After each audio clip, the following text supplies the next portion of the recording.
মাথায় রাখবেন যে এই নির্বাচনটাকে সুষ্ঠু, অবাধ এবং নিরপেক্ষ করার জন্য সেনাবাহিনী আপনাদের পাশে আছে।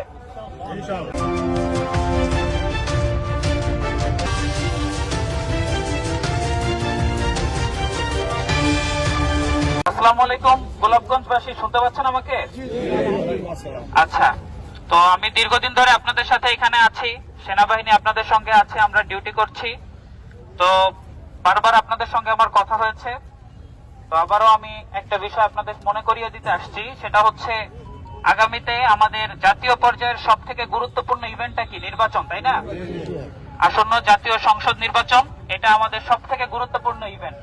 যদি সেই ইভেন্টটা আমাদের সব থেকে গুরুত্বপূর্ণ হয়ে থাকে, সেনাবাহিনীর পক্ষ থেকে আমি আপনাদের সবাইকে অনুরোধ করব, যার যার জায়গা থেকে আপনারা সচেতন থাকবেন এবং যে কোনো ধরনের পরিস্থিতিতে আপনাদের মাথায় রাখবেন যে এই নির্বাচনটাকে সুষ্ঠু, অবাধ এবং নিরপেক্ষ করার জন্য সেনাবাহিনী আপনাদের পাশে আছে। গত প্রায় 2 বছর ধরে আমরা আপনাদের সাথে আছি এবং আগামীতে যাতে করে এই নির্বাচনটা সুষ্ঠুভাবে সম্পন্ন হয়, এই জন্য আমরা আপনাদের পাশে সর্বাত্মক সহযোগিতা করব এবং এই নির্বাচনটাকে যাতে করে সাকসেসফুল হতে পারে, এই জন্য আপনাদের মনে রাখতে হবে সেনাবাহিনী কিন্তু প্রতিজ্ঞাবদ্ধ যে এই নির্বাচনটাকে সাকসেসফুল করতে হবে। এই জন্য আমি আপনাদের সবার সহযোগিতা এবং সবার ঐকান্তিক একটা অংশগ্রহণ আমি আশা করি যে আপনারা সবাই আমাদের সহযোগিতা করবেন। এখন সহযোগিতাটা কিভাবে করা যাবে? বিভিন্ন সময়ে বিভিন্ন তথ্য প্রদানের মাধ্যমে আপনারা আমাদের সহযোগিতা করবেন। যে কারো মাথায় আছে কেউ নাশকতা করতে চাচ্ছে, কেউ প্রতিহিংসামূলক কোনো কর্মকাণ্ড করতে চাচ্ছে, অথবা দেশ বিরোধী কোনো কর্মকাণ্ড করতে চাচ্ছে, আপনারা দয়া করে আমাদের সঠিক তথ্যটা সঠিক সময়ে প্রদান করবেন। এইটুকু আমি আপনাদের নিশ্চিত করতে পারি যে সেনাবাহিনী অতি সত্বর একটা পদক্ষেপের মাধ্যমে সেটা বানচাল করার চেষ্টা করবে। দেশের নিরাপত্তা রক্ষার ক্ষেত্রে যে কোনো কার্যক্রম আমরা খুব শক্ত হাতে সেটা আপনাদের পাশে থাকবো।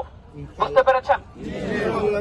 এবং দ্বিতীয় যে পয়েন্টটা আমি সবাইকে বলতে চাই, আমি আপনাদের অলরেডি বলেছি, সেটা হচ্ছে যদি আমাদের কারোর মনে থাকে যে আমরা কোনো ধরনের অবৈধ কোনো কাজ করতে চাই বা প্রতিহিংসামূলক কোনো কাজ করতে চাই অথবা কোনো পরিবেশ অস্থিতিশীল করতে চাই, আমি তাদের জন্য এটা শেষবারের মতো একটা ওয়ার্নিং দিয়ে দিতে চাই, আপনারা এইগুলা মাথা থেকে ঝেড়ে ফেলেন।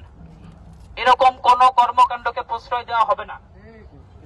কোন আইন শৃঙ্খলা রক্ষাকারী বাহিনী, সেনাবাহিনী এবং স্থানীয় প্রশাসন কেউ এই ধরনের কোন কর্মকাণ্ডকে কিন্তু প্রশ্রয় দিবে না। এবং আমি এটা আপনাদের বারবার আমি ব্রিফিং করছি, বারবার জানাচ্ছি, আমি আশা করব আপনারা সবাই আমাদের সহযোগিতা করবেন এবং আশেপাশে যারা আছে সবাইকে এটা তথ্যটা জানাবেন যে এই ধরনের কোন কর্মকাণ্ডতে অংশগ্রহণ করা যাবে না। বুঝতে পেরেছেন? কোন ধরনের দেশ বিরোধী কোন কর্মকাণ্ডে আমরা যাতে জড়িয়ে না পড়ি, তাহলে খুব শক্ত হাতে আমাদের সেটা দমন করতে হবে। আপনি যেই হন না কেন, কোনো ছাড় এই ক্ষেত্রে দেওয়া হবে না। আমি আবারও বলছি, সেনাবাহিনীর পক্ষ থেকে কোনো ছাড় এই ক্ষেত্রে দেওয়া হবে না যদি কেউ কোনো ধরনের অনৈতিক কোনো কর্মকাণ্ডে জড়িয়ে পড়েন।